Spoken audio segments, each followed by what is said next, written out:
toda a violência está ligada à questão da educação. E quando eu falo em educação de qualidade, porque hoje é bem fácil dizer, não, mas tem escola para todos, né? Aí nós vamos ver as estruturas que recebem a educação, como é que elas estão, não oferece as mínimas condições para você dar uma educação de qualidade. Então os alunos hoje, eles mais têm pavor da escola do que se colocam à disposição para estar no sistema de educação, aprendendo, porque talvez eles tenham mais vontade de estar na rua do que dentro da própria escola.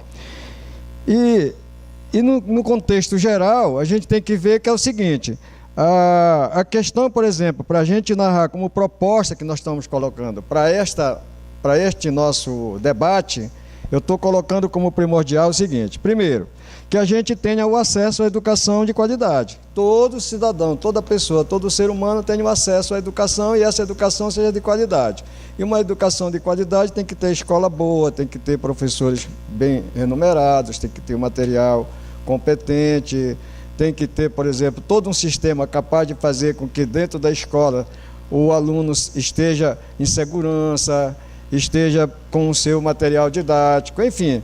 A educação de qualidade é isso, tenha que ter todas as outras atividades complementares para que não seja só o sistema de ensino-aprendizagem, mas seja o sistema de ensino-aprendizagem para as disciplinas que compõem o currículo nacional, mas como também ensino-aprendizagem para a vida cotidiana, aquela que o aluno não pode estar desvinculado, porque o período que ele passa na escola é um período que interfere praticamente numa vida que tem maior perante os problemas da sociedade.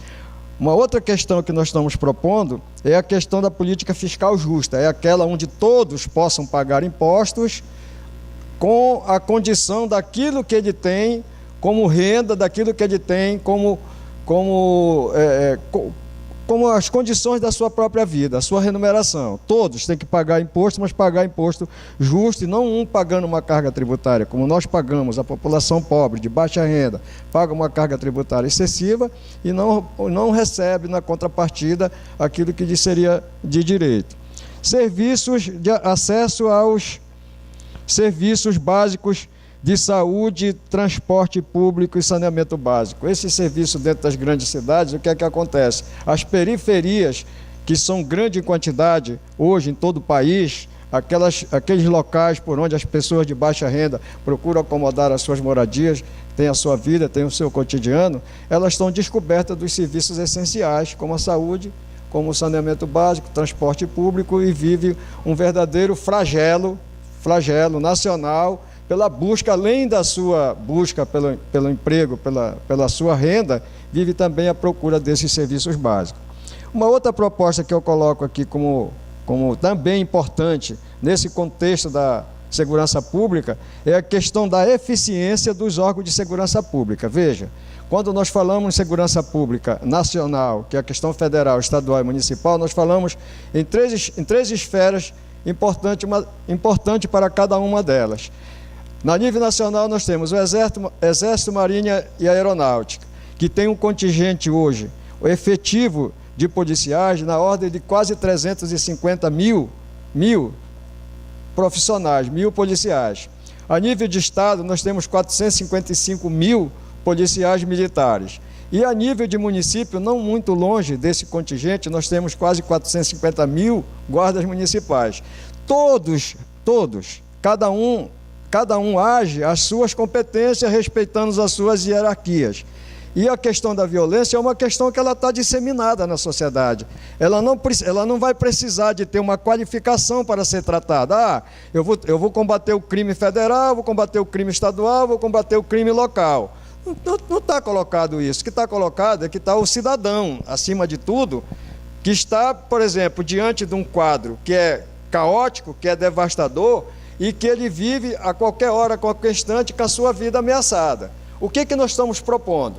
Nós estamos propondo que haja um sistema de integração dessas forças policiais da União Federal, do Estado e do município, haja um controle único para que o município seja aquele beneficiado. Vamos tratar de municipalização da segurança pública, porque assim entendemos que é necessário com que todas as forças estejam junto, atuando no próprio município.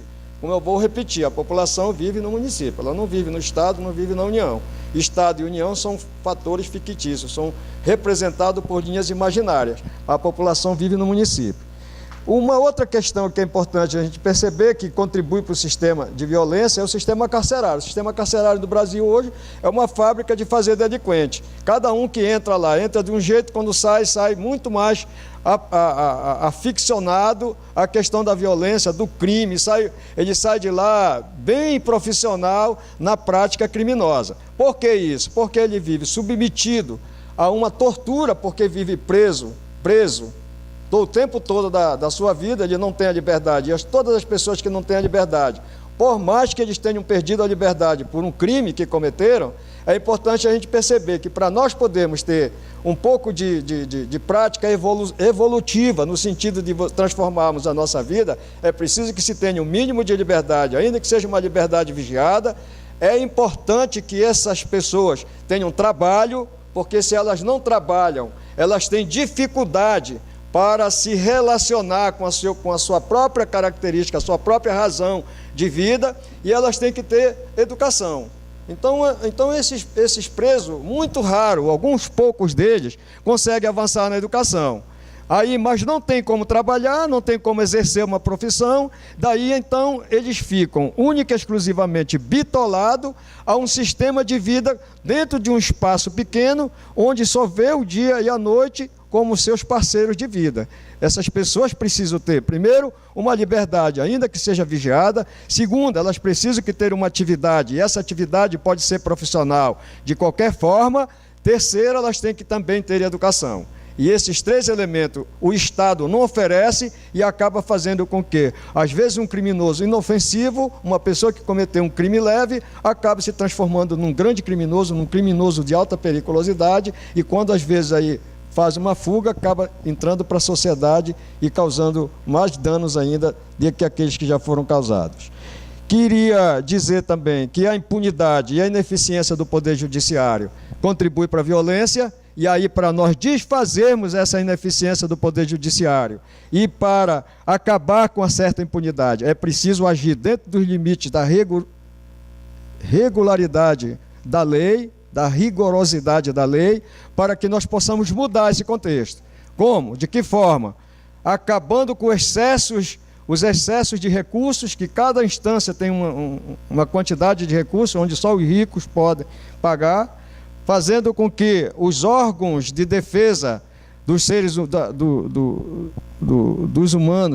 humanos possam estar atuando, como a Defensoria Pública, o Ministério Público, enfim, todos esses órgãos possam estar se habilitando perante o Poder Judiciário, para que num curto espaço de tempo, pessoas que cometeram pequenos delitos paguem pelos seus crimes, mas não fique um tempo enorme, né, extraordinariamente grande, para cumprir uma pena pequena. E não deixe solto aqueles que cometeram altos delitos, altos crimes, porque tem dinheiro para pagar, para fazer com que os seus crimes sejam jogados para um tempo maior, para um tempo capaz de fazer com que eles possam estar garantindo uma impunidade, porque tem dinheiro para pagar o sistema de advocacia do Brasil.